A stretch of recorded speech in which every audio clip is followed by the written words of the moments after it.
Football পছন্দ করে না এমন মানুষ খুবই কম খুঁজে পাওয়া যায়, আর সেটা যদি হয় ফিফা ওয়ার্ল্ড কাপ, তাহলে তো কোনো কথাই নেই। সারা বিশ্বের ফুটবল প্রেমীদের ধুম নেমে পড়ে। ফিফা ওয়ার্ল্ড কাপ কাতার 2022-এর মাধ্যমে ফিফা তার 22 নম্বর আসর শেষ করে। এই 22টি ওয়ার্ল্ড কাপ আসরের সেরা 5টি টান উত্তেজনাময় ফাইনাল নিয়ে আজকে আমাদের এই এপিসোড। চলুন জেনে নেওয়া যাক কোন 5টি ফাইনাল ম্যাচে বেশ উত্তেজনাময় ছিল। নাম্বার 5, 1986 বিশ্বকাপ, আর্জেন্টিনা বনাম জার্মানি। এই বিশ্বকাপের বর্ণনা না দিলেও চলে। ডিয়েগো ম্যারাডোনার অনন্য ফুটবল প্রদর্শনীতে বিশ্বকাপটি চির ভাস্কর্য হয়ে আছে। আগের আসরের রানার্স আপ পশ্চিম জার্মানি এবারও ফাইনালে ওঠে। উত্তেজনায় ঠাসা এই ফাইনালে শেষ হাসি ম্যারাডোনার আর্জেন্টিনা 3-2 গোলে জিতে দ্বিতীয়বারের মতো শিরোপার স্বাদ নেয় তারা।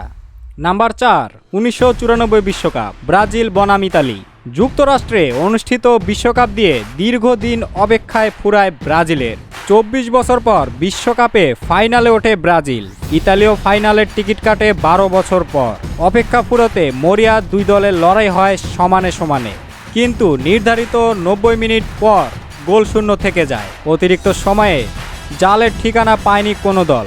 ট্রাই ব্রেকারে গিয়ে কপাল পড়ে ইতালি। পেনাল্টি শুট আউটে 2-1 গোলে জিতে শিরোপা উৎসবে মাতে ব্রাজিল।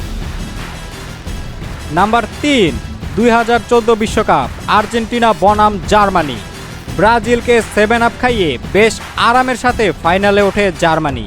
ওদিকে আর্জেন্টিনা রোমেরোর মতো গোলকিপারকে পেয়ে পেনাল্টিতে অনেক কড়া একটি কষ্ট করে ফাইনালের মুখ দেখতে পায়। খেলাটা অনেক উত্তেজনাময় ছিল।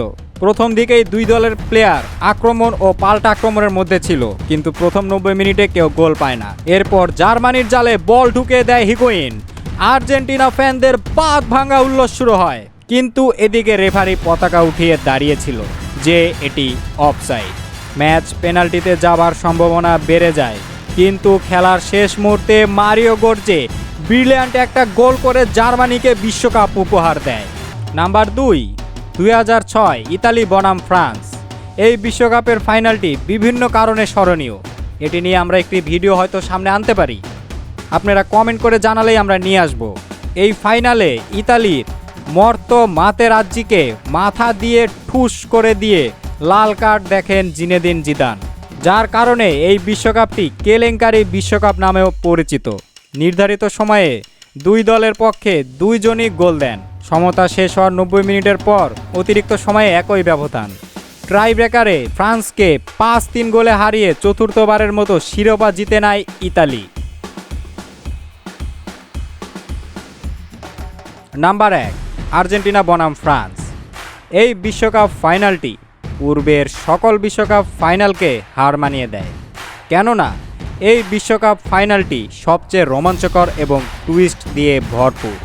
কারণ মেসি কষ্ট পেয়ে অবসরের সিদ্ধান্ত নিয়েছিল, পরে ফ্যান এবং শুভাকাঙ্ক্ষীদের অনুরোধে খেলায় ফেরে। 18 তেমন ভালো যায় নাই, তাই এবার ফাইনালে সেই 2014-এর মতো অঘটন ঘটতে দিবে না মেসি। প্রথমেই আর্জেন্টিনা 2-0 গোলে এগিয়ে যায়, যার একটি আসে পেনাল্টি থেকে মেসির গোল। সবাই ভেবে নিয়েছিল ম্যাচ বুঝি শেষ, কিন্তু তার পরপরই প্রায় শেষ মাথায় কেলিয়ান এমবাপ্পে জোড়া গোল দিয়ে ফ্রান্সকে সমতায় ফিরিয়ে আনেন, যার একটি গোল আসে পেনাল্টি থেকে। তারপর আবার 108 মিনিটের মাথায় মেসি আর্জেন্টিনাকে 3-2 গোলে এগিয়ে নিয়ে যায়। তখনও হাল ছাড়েননি কেলিয়ান এমবাপ্পে। আর্জেন্টিনার একটি ফাউল থেকে দ্বিতীয় পেনাল্টি পায় ফ্রান্স। পেনাল্টিতে এমবাপ্পে গোল করে ফ্রান্সকে আবার 3-3 সমতায় ফিরিয়ে আনেন। 56 বছরে প্রথম পুরুষ খেলোয়াড় হিসেবে বিশ্বকাপ ফাইনালে হ্যাট্রিক করেন কিলিয়ান এমবাপ্পে। খেলার শেষ মাথায় ফ্রান্স আর্জেন্টিনাকে ভয়ানক একটা কাউন্টার অ্যাটাক পুশ করে। এখানে মার্টিনেজ শেষ রক্ষা করে এবং খেলা পেনাল্টিতে এগোয়। ট্রাই ব্রেকারে কপাল পড়ে ফ্রান্স এবং কেলিয়ান এমবাপ্পের। 4-2 গোল ট্রাই ব্রেকারে ফ্রান্সকে হারিয়ে প্রায় 36 বছর পর শিরোপা হাতে নেয় মেসি এবং তার আর্জেন্টিনা। আবেগে চোখে পানি চলে আসে মেসি সহ সকল ভক্তদের। 2014 সালের ক্ষতটা এতদিনে মনে হয় ঘুচল। এই খেলা এতটাই উত্তেজনাময় ছিল যে এই খেলা দেখতে গিয়ে বাংলাদেশ সহ বিশ্বের অনেক আর্জেন্টিনা ও মেসি ভক্তদের মধ্যে অনেকের হার্ট অ্যাটাক চলে আসে। আজ এই পর্যন্তই। ভিডিও ভালো লাগলে লাইক করে সাবস্ক্রাইব করে বেল আইকন অন করে রাখুন, যাতে আমাদের এই সকল ভিডিও আপনাদের মিস না হয়। সবাই ভালো থাকুন, সুস্থ থাকুন। বিদায় নিচ্ছি এই এপিসোড থেকে। আল্লাহ হাফেজ।